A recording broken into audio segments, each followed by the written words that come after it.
Thanks, Michael. Sorry, short person, just the microphone. If you're not familiar with this format, the slides will automatically move forward, so hopefully I keep up with them and not ramble on too much. My name's Margaret, but please call me Meg, everybody else does. And I'd just like to share some of our experiences with the recent round of upgrades we've been running at Navitas and what we've gone through with that process and some tips going forward to help make the process smoother next time. I'm a learning technologist for Navitas. Navitas is a global private education company. We have somewhere over 80,000 students in about 31 countries. As a learning technologist, my job is to be the bridge between IT and the colleges themselves, helping roll out all this new technology, making sure it goes smoothly, works the way they want it. We know that upgrades are absolutely vital, otherwise you're going to fall behind both technologically and pedagogically. Yet they do strike fear into the hearts of people because it's something new, it's a time-consuming process, and often you don't know what's going to be around the corner. At Navitas, we're in the middle of upgrading about 40 separate sites. Some of them were quite old, and we're trying to bring them onto a standardised version of Moodle across the company. It's a bit like herding cats. Everybody wants to be in their own direction a little bit. So we've had some real experience in actually dealing with colleges on a very personal level about how this goes. You're going to face resistance when you upgrade. People don't like change. You're going to hear things like, I don't want to redo my content, or do I have to relearn how to do something? I already know how to do it. Why are we doing this? So you need to have strategies that are going to help you with that process. You have to be aware that as part of that resistance, people are going to put up barriers to it. They're going to say, I don't have time for this, or this is too complicated, or just not want to deal with you at all as part of that upgrade process. Being aware that those barriers are going up is going to help you with it. You can't just send out the email. Who's guilty of deleting the email from the CEO? I did last week. So they're going to say, didn't get it, went to junk mail, don't know anything about it, you skim over it. That's how it works, unfortunately, with that. So you need to do something a bit more in depth with your staff for it. Case in point, recently Moodle renamed news forums announcements. You're probably going to get more teachers say, where's my news forum gone? It's disappeared. Then you're going to get them asking, how do I use competencies? I'd really like to use competencies now. That's what they're going to notice. That's going to be your annoying support call at the end of the day. So we need to avoid all those hidden traps. Where, from an IT side, we're probably thinking of avoiding them on the technical end. Is the server going to work properly? Is everyone going to have access? Are the roles going to change? But there are support calls that you can avoid at the start by having a good plan in place with your staff. So I'd just like to quickly run through 7 ideas that have come out of that experience of upgrading sites to help make that process easier. They might take a bit of planning and time on your part, but for your staff, for your teachers, they're going to make it easier in the long run. So the first of these is time. And there's 2 aspects to this. Firstly, when you're timing your upgrade.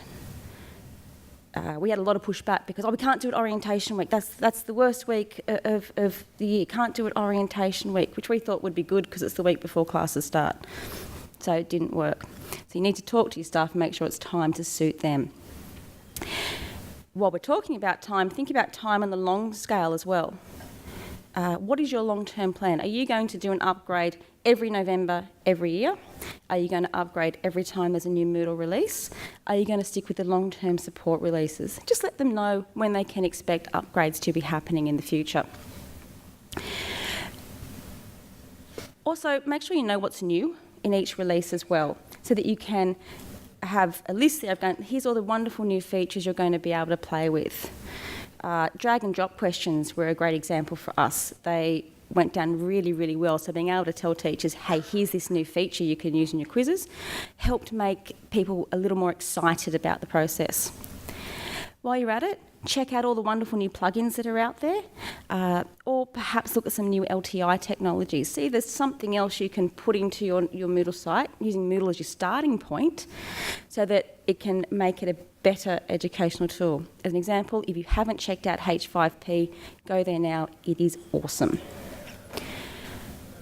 You've also got to think about your comms plan.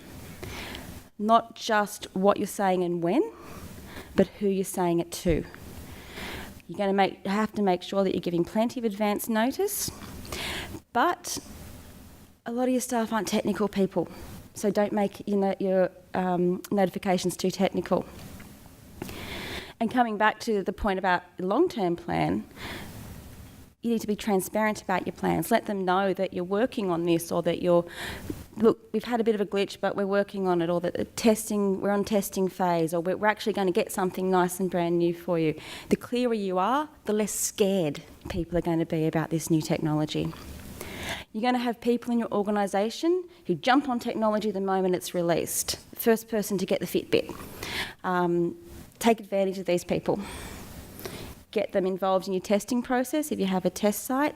Perhaps get them into a sandpit course early so they can play with all the wonderful new features that you're giving them. They'll help you sell it. And on the idea of selling, demonstrate. What's new? Show it off. We have a course called Moodle, where we just show what's available now. And any teacher can log in and have a look at it. Let them see. If you don't have a separate environment you could play with for that, look at the Moodle cloud. And while you're at it, don't forget about your students. They need to know as well. You don't let your students know, they're going to annoy your teachers, and your teachers are going to get annoyed at you. So make sure your students know what's coming up, and if there's any key differences in the interface that they might need to know about as well. So ultimately, upgrades are a vital part of what we're doing. We have to keep up with it. We have to keep moving forward with technology. They don't have to be scary. Take the time, put in some thought, and you can make sure that it goes smoothly, not just for you, but for your staff as well. And they'll be able to use Moodle much more in depth. So I hope these ideas can be of use to you. As I said, these are things that not all of them we got right the first time round. We're working on getting them right the second time round. So I hope that you can use some of these ideas with your upgrades. Thank you very much.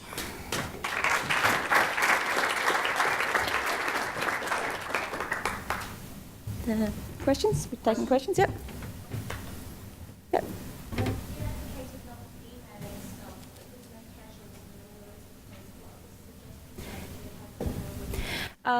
I'm not against emails, but don't rely on it as the only thing. We had some posters that we had developed that the colleges could put up around their staff rooms.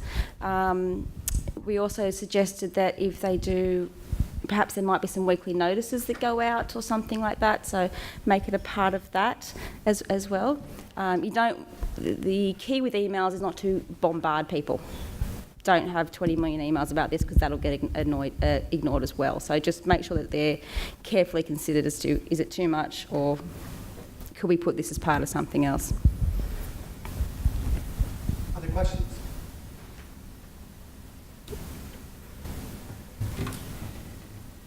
Nope. Okay. Thank you, Meg.